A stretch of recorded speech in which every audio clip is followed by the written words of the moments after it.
Cockroach जनता party ये party की जी lead कर सी तो भाई रही अमेरिका से कौन अमेरिका रही इंडियन स्टूडेंट मानक जस्टिस दे पारे ना इंडियन राजनीति रे किसी बदलाव आनी पारे भाई तुम प्रथम इंडिया को आस इंडिया रे रुह इंडिया पानी पवन खाओ तापर इंडियन स्टूडेंट मान भॉइस राइज कर लड़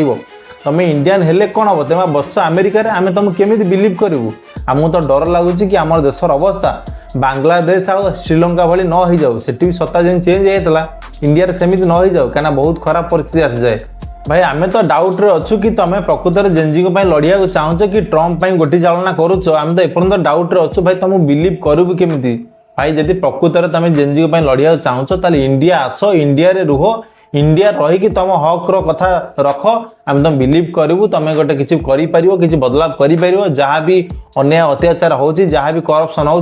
चेंज कर आम तुम सपोर्ट करूँ 100% कि जेपर्यंत भाई तुम बाहर देश आम तुम सपोर्ट करें कारण आम गोटे विदेशी की केवे सपोर्ट करूनी आम सब स्वदेशी को पसंद करूँ आम भारत माता को पसंद करूँ तुम भारत रुह भारत रही कार्य कर आम तुमको 100% सपोर्ट करूँ आम तुमको ग्यारंटी दौचु।